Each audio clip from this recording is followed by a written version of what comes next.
Alright guys, back here with the starting line judge system. Part of the same family as the finish line judge system. Got my test rig here. This consists of 4 Chinese wannabe banner sensors that I suggest that you pay close attention and do not buy,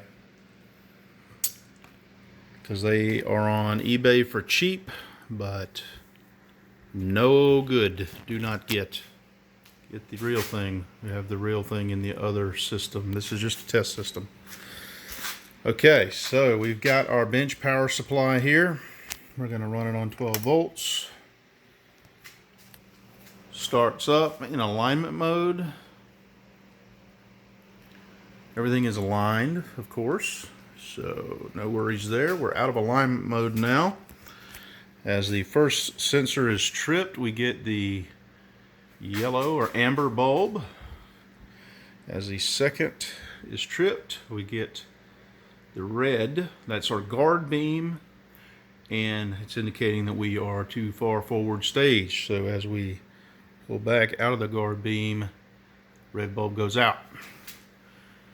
You do not have to be staged in order for the tree to be activated.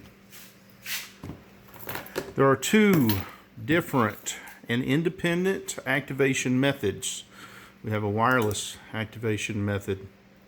In both cases, whenever you activate the system, there is a random pause in between you firing the activation button and the green light coming on. The pause is anywhere between a quarter of a second, that's 250 milliseconds, and a full second, or 1000 milliseconds. In the case of our wireless system, we are using that remote, which goes along with this relay.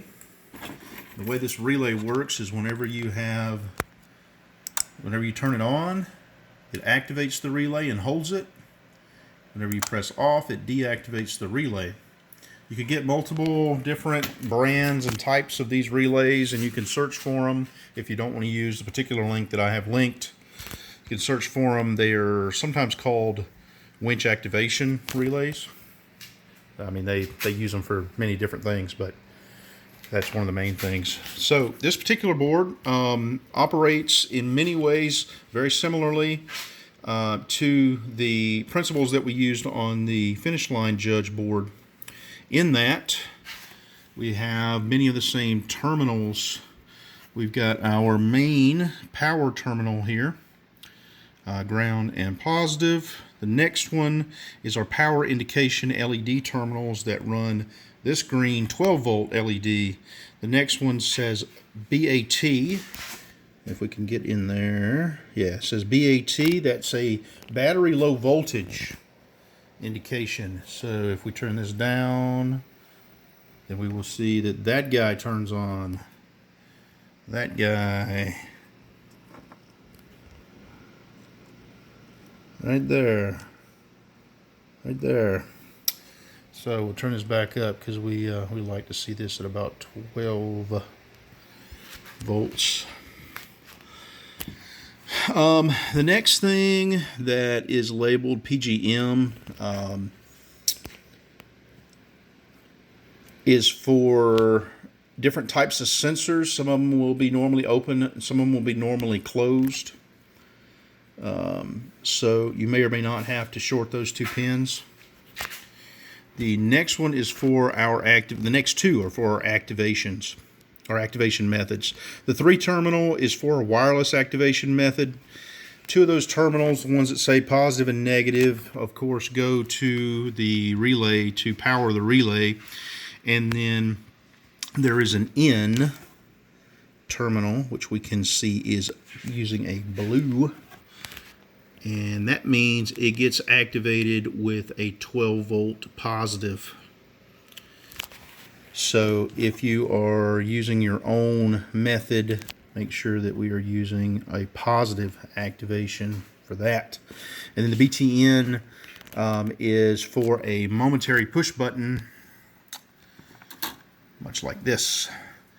And again, the processes are different for activating with the push button versus activating with the wireless activation. The wireless activation is either on or off based on whether the N is getting a positive 12 volts or not. And this guy, you press it once and that activates it. Press it again and that deactivates it.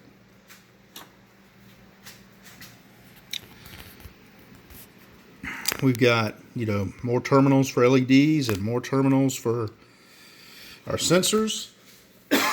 Excuse me. But other than that, this board is very, very similar to the Finish Line Judge. So many of you will already have set up the Finish Line Judge and be very familiar with working with these boards. They do still have the headers right here that are used to swap between NPN and PNP type sensors. Those operate the same as they did on the other board.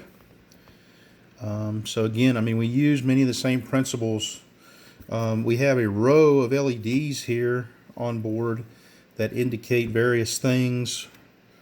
The activation of the different main LEDs and the status of the associated sensors are all indicated there.